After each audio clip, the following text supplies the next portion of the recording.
जूनागढ़ से बड़ी खबर सामने आ रही है, जहां पर प्रशासन ने आज गैर कानूनी कब्जों पर बुलडोजर कार्यवाही शुरू की है। जूनागढ़ के गांधीग्राम इलाके में कड़ी सुरक्षा के बीच नगर प्रशासन ने अवैध रूप से सरकारी जमीन पर बनाए गए आलीशान मकानों को गिराने की कार्यवाही की।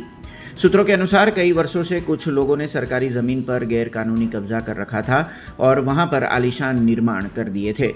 प्रशासन ने पहले इस अवैध कब्जा धारकों को नोटिस जारी कर जमीन खाली करने के निर्देश दिए थे, लेकिन चेतावनी के बावजूद जमीन खाली नहीं की गई, जिसके बाद बुलडोजर कार्यवाही शुरू कर दी गई। जानकारी के अनुसार आज लगभग 7 से 8 स्थानों पर यह कार्यवाही की गई है, जिसमें करीबन 2400 वर्ग मीटर जमीन खाली करवाई गई, जिसकी अनुमानित कीमत 3 करोड़ रुपए से अधिक बताई जा रही है।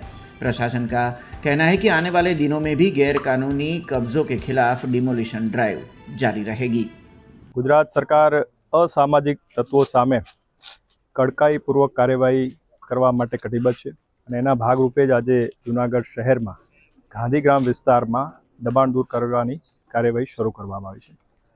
આ જે દબાણો છે એ વિવિધ અસામાજિક તત્વો તરફથી સરકારી જમીન ઉપર કરાવેલા હતા। એના માટે જરૂરી જે લેન્ડ રેવન્યુ કોડની કલમ 61 હેઠળની કાયદાકીય પ્રક્રિયા છે એ પૂર્ણ કરવામાં આવી છે। સાથે સાથે એ લોકોને એ દબાણ સાબિત થતાં એ જગ્યા છોડવાની પણ નોટિસ આપવામાં આવી હતી, પરંતુ એ લોકોએ આ જગ્યા છોડી નહીં અને આથી આજ રોજ સંપૂર્ણ પોલીસ બંદોબસ્ત સાથે વિવિધ રેવન્યુની ટીમ સાથે અમે આ દબાણ દૂર કરવાની કાર્યવાહી આજે શરૂ કરી છે। અત્યાર સુધીમાં લગભગ 7 થી 8 જગ્યાએ અમે આ પ્રકારના દબાણો આઈડેન્ટિફાઈ કરી લીધા છે અને લગભગ 2400 સ્ક્વેર મીટર જેટલી જે જગ્યા છે અને જેની કિંમત લગભગ 3 કરોડ જેવી થાય છે એ જે છે એ દબાણ દૂર કરી અને એ સરકારી જમીનોને ખુલ્લી કરવામાં આવશે। આપના માધ્યમથી જે અસામાજિક તત્વો છે એમને પણ ખાસ તાકીદ કરવામાં આવે છે, જેને પણ સરકારી જમીન પર દબાણો કર્યા હોય એ સ્વયંભૂ આ દૂર કરી દે, અધરવાઇઝ એમની સામે પણ અત્યારે જે કાર્યવાહી કરવામાં આવી રહી છે એ જ પ્રમાણેની કડકાઈपूर्वक कार्यवाही भविष्य में કરવામાં આવશે।